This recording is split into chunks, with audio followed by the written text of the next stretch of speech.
Greetings, friends.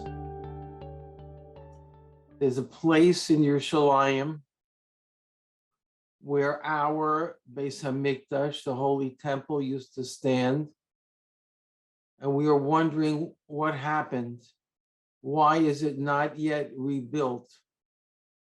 Why is Mashiach not come?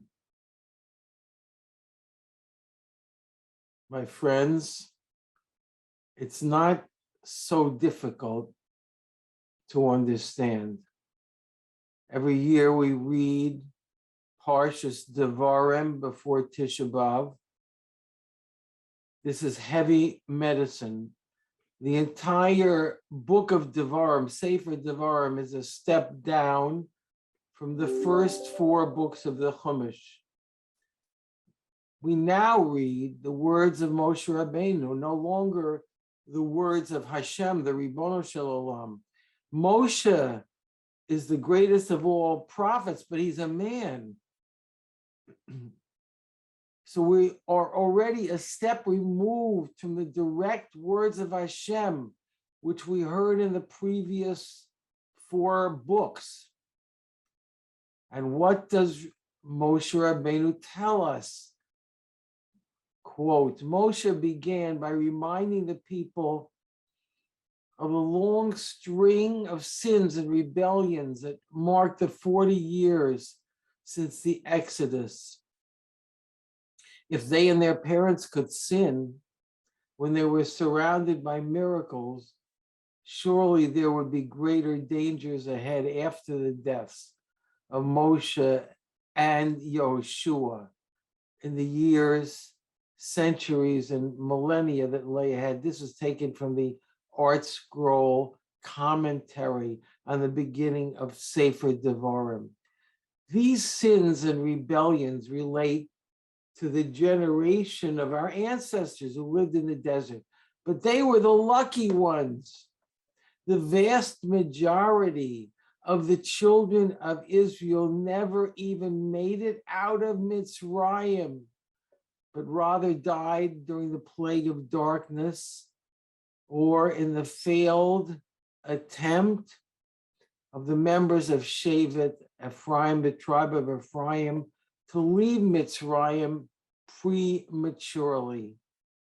Here is a nation brought up from the depths, a nation guided by Hashem, rescued from slavery, given the Holy Torah, escorted through the howling wilderness, provided with constant spiritual and physical sustenance and protection. At the same time, our ancestors appear constantly ungrateful to Hashem. Moshe himself says to them, listen now, O rebels. Although Moshe is faulted for his anger, it's certainly understandable, for Am Yisrael appears to be a nation of ingrates who fail to appreciate the constant acts of kindness which Hashem lavished upon them. And have we learned anything in the 3,300 years since then? Do we appreciate the kindness of Hashem, who after millennia of rebellion on our part still sustains us? We say in Tachanan, quote, guardian of Israel, protect the remnant of Israel, let not the unique nation be destroyed. Every weekday we beg Hashem to prevent our destruction. We're in constant danger, yet he saves us. Just last week, HaGaon HaRav Moshe Sternbach Shlita was quoted as having said, HaKadosh Baruch Hu Hashem is shaking up the whole world before the coming of Mashiach. As we near the redemption, Hashem will prove to us that we cannot obtain a Yeshua, a redemption through natural means, but the Yeshua is dependent only on him. Hashem is showing us that we are forced to trust in him. Are we trusting in Hashem? I see in myself the same personal stubbornness, the same rebellion as I read about in our forefathers. I personally have been blessed with countless miracles and kindnesses. I'm not speaking only of the fact that I'm alive, that I'm a Jew, that I can breathe and walk and talk, but countless remarkable, direct, and clear acts of kindness from above. Am I grateful? Do I appreciate Hashem's kindness to me? I see that I am ungrateful. I complain. I constantly have to remind myself to feel gratitude to the Ribbono Shel Olam. In Moshe Rabbeinu's portrayal of the ingratitude of my ancestors, I see a reflection of my own ingratitude. But this brings us to a moment of tremendous hope. Hope? What hope is there in this? If we and our ancestors could be so ungrateful and rebellious over so many millennia, and Hashem has not given up on us, then surely we can trust that he will save and redeem us. We can trust that he will never forget the bris he made with our forefathers, Avram, Yitzchak, and Yaakov. He has saved us up until now with all our rebellion and all our ingratitude, then surely he will bring us to the final redemption, which he has promised us. Even though we provoke him beyond comprehension, he has not forsaken us. Avinu Malkeinu, our Father, our King, be gracious with us and answer us.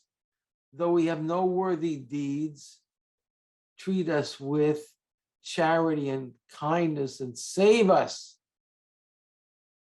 Please look at the last two brachas, the last two blessings in Shemona Esrei, Modim and Shalom.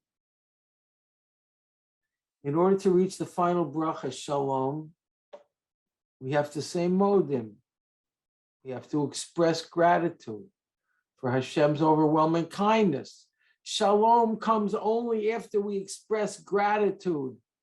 There can be no peace in the world, my friends, until we humble ourselves and thank Hashem for all that he gives us at every moment, including life itself. Our obstinate, rebellious behavior has not prevented Hashem from gracing us with his favor.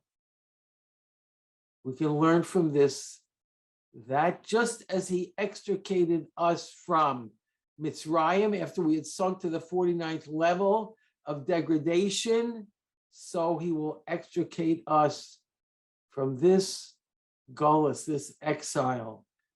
Let's shed tears on Tisha B'Av and beg Hashem to send the complete redemption soon in our days. As we say in Sefer Eicha, let him put his mouth to the dust. There may yet be hope. Good Shabbos, and may Tisha B'Av become the greatest Yom Tov soon in our days.